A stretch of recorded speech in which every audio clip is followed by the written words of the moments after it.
एक दिन दुकान पर लस्सी का ऑर्डर देने के बाद हम सब दोस्त आराम से बैठे एक दूसरे के साथ हंसी मजाक कर रहे थे कि हमारे सामने एक 70 साल बुजुर्ग खातून आ खड़ी हुई और हाथ फैलाकर भीख मांगने लगी।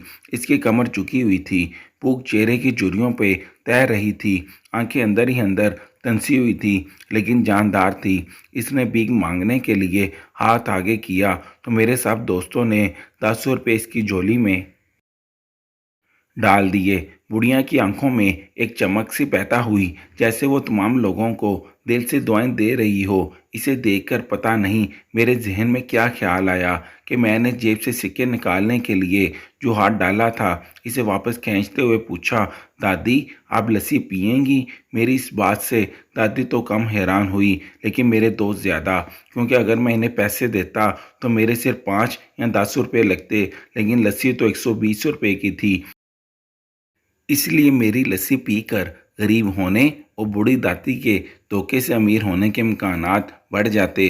दादी ने हिचकिचाते और डरते हुए हाँ में गर्दन हिलाई और 6-7 रुपये जो उन्होंने भीख मांग कर अपनी झोली में जमा किए थे, कामते हाथों से मेरी तरफ बढ़ाए। मुझे कुछ समझ नहीं आया तो मैंने पूछा कि ये किस लिए हैं। वो बोली, बेटा मेरी लस्सी के दाम हैं, ये पैसे मिलाकर झुका दो। मैं पहले ही इन्हें देखकर जज्बाती हो गया था और जो कुछ अधूरा रह गया उसकी कमी इस चीज़ ने मुकम्मल कर दी। इस गरीब खतून की खुददारी देखकर मेरी आंखें नम हो गईं, मेरी आवाज़ रिंध गई। मैंने दुकानदार को लस्सी लाने का कहा।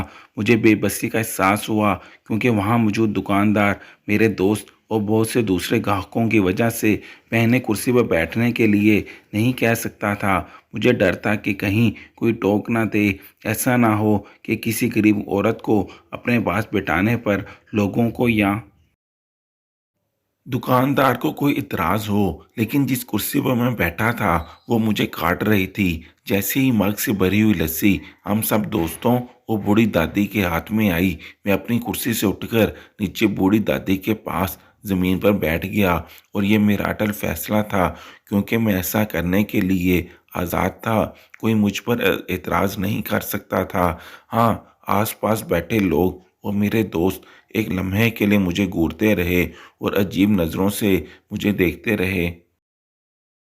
लेकिन इससे पहले कि वो मुझे कुछ कहते, दुकानदार ने आगे बढ़कर दादी को उठाकर कुर्सी पर बैठाया और हाथ जोड़कर मेरी तरफ मुस्कुराते हुए कहा, बैठिए जनाब। मेरी दुकान पर बहुत से ग्राहक आते हैं लेकिन इंसान कभी कभार आते हैं। दुकानदार के कहने पर मैं और बूढ़ी दादी दोनों कुर्सी पर बैठ गए। दादी थोड़ी घबराई हुई थी लेकिन मेरे जहन में बेपनाह इत्मीनान था। अगले दिन हमारे घर में कुछ मेहमान आए तो माँ ने मुझे कसाब से कुछ गोश्त खरीदने को कहा। मैं कसाब की दुकान से गोश्त खरीदने गया तो मुझसे पहले एक औरत अपने दो बच्चों के साथ कसाब की दुकान पर खड़ी थी। कसाब ने इसे गोश्त तराजू में तोलकर दे दिया और कान में कुछ कहा। वो औरत बगैर पैसे दिए वापस चली गई। मुझे सिर्फ एक लफ्ज़ सुनाई दिया जब कसाब ने कहा, आज मैं हैरान हुआ कि ये क्या मामला है। जब औरत वहाँ से रवाना हुई तो मैंने कसाब से पूछा कि दिखने में ये औरत गरीब लगती है, मगर मैं इसे अक्सर यहाँ से गोश्त खरीदते देखता हूँ। इससे पहले भी ये यहाँ से गोश्त खरीदने गई थी। ये क्या मामला है? जब भी आती है तुम पैसे नहीं लेते। और ये तुम क्या कह रहे थे कि आज रात का लफ्ज़ तेरे मुंह से सुना है? कसाब ने मुझसे कहा, प्यारे भाई, बदगुमानी एक जहर है। किसी बात की तस्दीक किए बगैर किसी के बारे में कोई फ़ैसला मत करें। आज रात इस औरत की पेमेंट मुझे कर दी गई थी। अब अगले 2 माह तक ये मुझसे मुफ्त गोश्त खरीद कर जाएगी। मैंने कसाब से पूछा कि किसने की पेमेंट? कहने लगा, एक कैंसर का मरीज़ था जिसने अपना इलाज करवाया मगर ठीक ना हुआ। अमेरिका और यूरोप के चक्कर लगाए लेकिन ठीक ना हुआ। एक दफ़ा वो मेरी दुकान पर आया तो ये औरत कूड़े से गोश्त के टुकड़े खरीद रही थी जो मैंने फेंके थे। आदमी ने इसे देखा तो कहने लगी, मैं बेवा हूँ, कमाने वाला कोई नहीं। आज बच्चों ने गोश्त खाने की ज़िद की तो मजबूरन बचा कुचा गोश्त चुन रही हूँ। اس آدمی نے عورت کو بہت سارا گوشت خرید کر دیا اور مجھ سے کہا کہ جب بھی یہ عورت تمہارے پاس آئے اسے گوشت دے دینا، پیسے مجھ سے لے لینا۔ اس دن کے بعد یہ عورت میرے پاس گوشت لینے آتی ہے۔ اللہ نے اس آدمی پر رحم کیا اور کینسر جیسے موذی مرض سے نجات حاصل کرنے میں کامیاب ہوا۔ میں یہ بات سن کر حیران ہوا اور اپنی سوچ پر شرمندہ بھی ہوا۔ یہ دنیا آج بھی ایسے لوگوں کی وجہ سے ہی قائم ہے۔ میں حسن ساجد ہوں اور یونان میں ایک شپنگ کمپنی میں بطور مکینیکل انجینئر کام کرتا ہوں۔ الحمدللہ میری تنخواہ بہترین ہے، زندگی کی ہر سہولت موجود ہے۔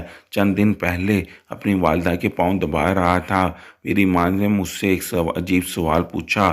کہنے لگی، حسن بیٹا، پتہ ہے اللہ تعالیٰ نے تجھے اتنی بہترین اور پرعزائز زندگی سے کیوں نوازا؟ میں نے ہاں میں سر ہلاتے ہوئے جھٹ سے جواب دیا، اللہ تعالیٰ نے اپنے فضل سے میری ماں کی دعاؤں اور میری محنت کی وجہ سے مجھے یہ مقام عطا کیا۔ میرا جواب سن کر والدہ نے اس سے ملتا جلتا اگلا سوال پوچھا کہ اللہ تعالیٰ نے آپ پر ہی فضل کیوں کیا جبکہ آپ سے زیادہ اہل عقل اور قابل لوگ موجود ہیں؟ آپ کی بات مجھ سے مناسب جواب نہ بنا تو میں خاموش ہو گیا۔ میری والدہ نے میری خاموشی کو دیکھتے ہوئے جواب دیا، جب تمہارے بچپن میں ہی تمہارے والد گزر گئے تو ہم لوگوں کے مالی حالات سخت خراب ہو گئے، یہاں تک کہ کئی بار پورا پورا دن ہمیں کھانا نصیب نہیں ہوتا تھا۔ میں لوگوں کے گھروں میں کام کرتی تھی اور ان کے برتنوں میں بچ جانے والا کھانا شاپر میں ڈال کر گھر لاتی تھی، جو میں تو کھا لیتی مگر تم یہ کہتے ہوئے کھانے سے انکار کر دیتے تھے کہ میں کسی کا بچا ہوا نہیں کھاؤں گا۔ مجبوراً تمہارے لیے مجھے راشن خریدنا پڑتا۔ میں جو رقم بچا کر تمہاری اعلیٰ تعلیم کے لیے رکھنا چاہتی تھی، اس میں سے ایک حصہ اب تمہارے کھانے پر لگ جاتا۔ انہی دنوں میں ایک جماعت جو کہ امت نبی صلی اللہ علیہ وآلہ وسلم کو ماننے کا دعویٰ دار تھا مگر حقیقت میں وہ راہ ہدایت سے پٹ چکی تھی، انہوں نے لوگوں کو رزق کا لالچ دے کر پنسانا شروع کر دیا تو پورے گاؤں میں فقط ایک عورت جو انتہائی مجبور تھی، اس نے ان جماعت والوں سے راشن لے لیا۔ راشن لینے کی وجہ سے سارے گاؤں نے اس عورت کا بائیکاٹ کیا، لیکن تم مجھے ساتھ لے کر اس عورت کے گھر گئے۔ وہ ہاتھ سے مزدور تھی، بیوہ تھی، ایک بچے کی ماں تھی۔ جب تم نے اس سے راشن لینے کی وجہ پوچھی تو اس نے صاف بتا دیا کہ وہ محنت مزدوری نہیں کر سکتی، بچے کو پوچھ سے مرتا بھی نہیں دیکھ سکتی، مانگنے پر لوگ دیتے نہیں، وہ پوری زندگی نہیں کھلا سکتے، اس لیے میں نے ان جماعت والوں سے راشن لیا۔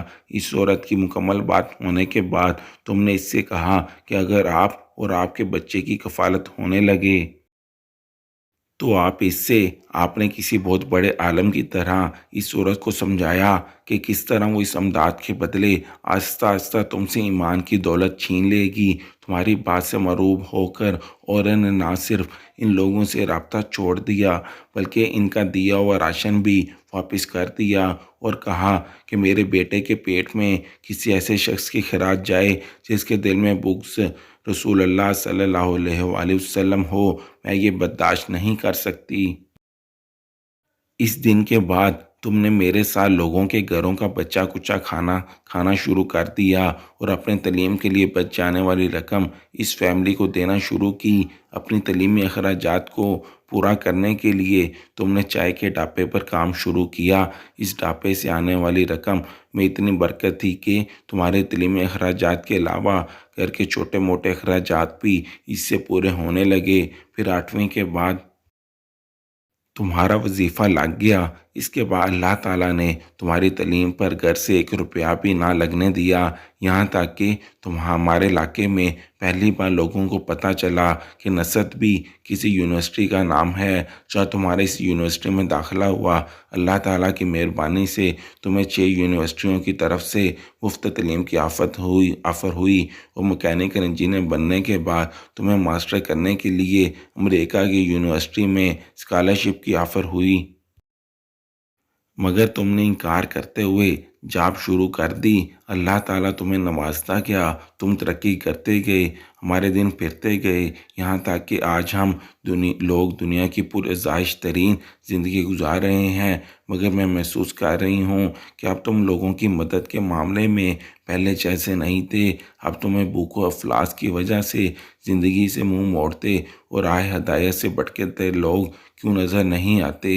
मेरा दिल कहता था कि अल्लाह ताला ने आप पर जो फजल व करम किया था, मेरी दुआओं और तुम्हारी मेहनत से भी ज़्यादा बड़ी तुम्हारी नेकी थी, जो तुमने अपने हिस्से का रिज़्क इस औरत को देकर इसका ईमान बचाया था।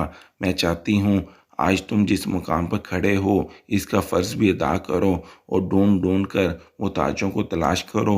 अपनी वालदा साहबा की बात सुनकर मैंने फ़ौरन मोबाइल से रसीदें निकाली और अपनी तनख्वाह में से बाकायदगी से भेजे गए तमाम फलाही इदारों को रकूम का हिसाब अपनी वालदा के सामने रखते हुए बताया कि माँ जी, आपकी तरबियत ने मुझे कभी मज़हब और नबी की उम्मत से गाफिल होने नहीं दिया।